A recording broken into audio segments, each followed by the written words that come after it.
Good day and welcome to Mayor King's TV News. I am Timiela Emanuela. Now to begin the news, here are some of our top stories. Ndokwa residents besiege Delta government house over 20 years of darkness. APC postpones presidential and governorship primaries. On the following scene, Iran says Strait of Hormuz cannot be opened due to ceasefire breaches. And on sports, Man City win to move top of EPL as Burnley suffer relegation. Now the news in full. Hundreds of protesters from Ndokwa Nation on Wednesday barricaded the entrance to the Delta State government house for about an hour, demanding an end to what they described as more than 2 decades of crippling electricity blackout across their communities. The demonstrators, made up of women, youths, community leaders, and traditional masquerades, converged on the seat of Government House in Asaba, carrying old lanterns and worn-out lamps as symbols of their prolonged hardship. The protest underscored growing anger in the oil-rich Ndokwa area, where residents say the paradox of producing enormous energy resources while living without electricity has become unbearable. Meanwhile, the Delta State government has once again affirmed its determination to resolve the long-standing electricity challenges affecting the Ndokwa Nation, assuring residents that the administration of Governor Sheriff Oboiwori remains attentive and responsive to the needs of all communities across the state. The reassurance followed a peaceful protest by residents under the Light Up Ndokwa Nation campaign, who gathered at the main gate of Government House in Asaba on Wednesday to demand the connection of Ndokwa Nation to the Okbai Independent Power Plant. Addressing the protesters on behalf of the government, Chief of Staff, Government House, Honorable Johnson Irijo, praised their orderly and peaceful conduct, noting that such civic engagement creates room for meaningful dialogue. Irijo emphasized that the Oboiwori administration is committed to sustain collaboration with key stakeholders to deliver stable and reliable electricity to all communities. Delta State Governor Sheriff Oboiwori has called for stronger investment partnerships with the European Union, highlighting the state's vast economic potential and favorable business climate during a high-level engagement with the EU officials in Asaba. Speaking through his deputy Sir Monday Onyeme during a courtesy visit by the European Union Ambassador to Nigeria, Gabriel Mignot, the governor described Delta State as a peaceful, resource-rich, and investment-friendly destination with enormous opportunities across multiple sectors. He noted that beyond its significant contribution to Nigeria's oil and gas sector, Delta State is endowed with solid minerals such as silica and coal, as well as extensive water resources that position it strongly for a viable blue economy.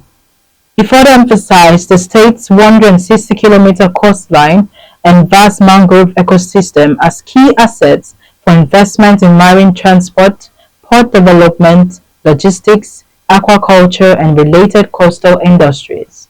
He, however, assured potential partners of the state's commitment to security, stability, and investor protection, adding that Delta State remains one of Nigeria's most conducive environments for sustainable development. The All Progressive Congress has shifted its presidential primary election, earlier slated for May 15 and 16 to May 23, 2026, while the governorship primaries will now hold on May 21, 2026, in line with its revised timetable for its 2027 general election activities. The APC Deputy National Publicity Secretary, Duro Mesoke, disclosed this at the end of its 186th National Working Committee meeting in Abuja on Thursday, announcing adjustment to the earlier schedule, including the postponement of key processes such as the screening of aspirants and the consideration of appeals. Mesoke also disclosed that the screening of aspirants, initially scheduled for May 6 to May 8, including the presidential screening set for May 9, has now been rescheduled.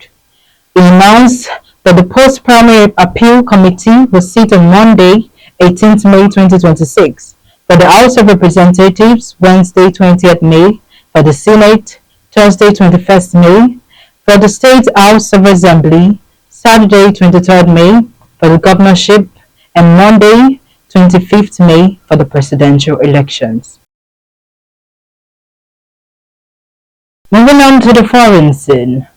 Iran's chief negotiator in talks with the US said it is not possible for the Strait of Hormuz to be opened due to the blatant violations of the ceasefire by the US and Israel. In a post on X on Wednesday, Mohammed Bagher Ghalibaf said the violations include the US naval blockade of Iranian ports, which he said amounted to taking the global economy hostage and warmongering by Israel on all fronts. Iran remains open to negotiations, said President Masoud Pezeshkian, but he added breach of commitments, blockade and threats are main obstacles to genuine negotiations. It appeared early on Tuesday that the US and Iran would hold new peace talks in Pakistan this week, but they have yet to begin. White House Press Secretary Caroline Leavitt later clarified that Trump's extension is open-ended and has no new deadline. She added that Trump is satisfied with the ongoing US naval blockade against Iran and understands Iran is in a very weak position.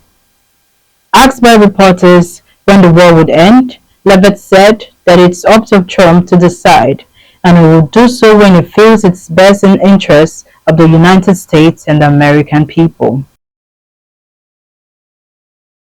Now in the world of sports. Manchester City continue their charge towards the Premier League title with victory at Turf Moor to move Pep Guardiola's side top of the table and relegate Burnley back to the Championship. City have hit form at the right time and are looking in ominous mood, clawing back 9 points on Arsenal in less than 2 weeks to narrowly climb to the summit on goals scored. Guardiola's men have not been in the number one spot since the opening week of the campaign, but an 11-game unbeaten streak has led to them overtaking the Gunners with 5 games left. City were being wasteful in front of goal, knowing goal difference could play a factor come May, with Nico O'Reilly's header being battered out by Dubravka and Ryan Aitnuro blazing over after a fine team move. The Cards, meanwhile, had their chances to prolong an inevitable ending to the season, Jadon Anthony cutting inside and calling a shot at goal which pushed away Gianluca Donnarumma, while Zan Fleming dragged wide from a promising position. But the loss means Scott Parker's side will join bottom club Wolves in the second tier next season, dropping down into the Championship for the second time in 3 years. Now to end the news recap on our headlines. Ndokwa residents besiege Delta government house over 20 years of darkness. APC postpones presidential and governorship primaries. On the foreign scene, Iran says Strait of Hormuz cannot be opened due to ceasefire breaches. And on sports, Man City win to move top of EPL as Burnley suffer relegation. That's the news as read and edited by Tiniela Emanuela. Thanks for watching.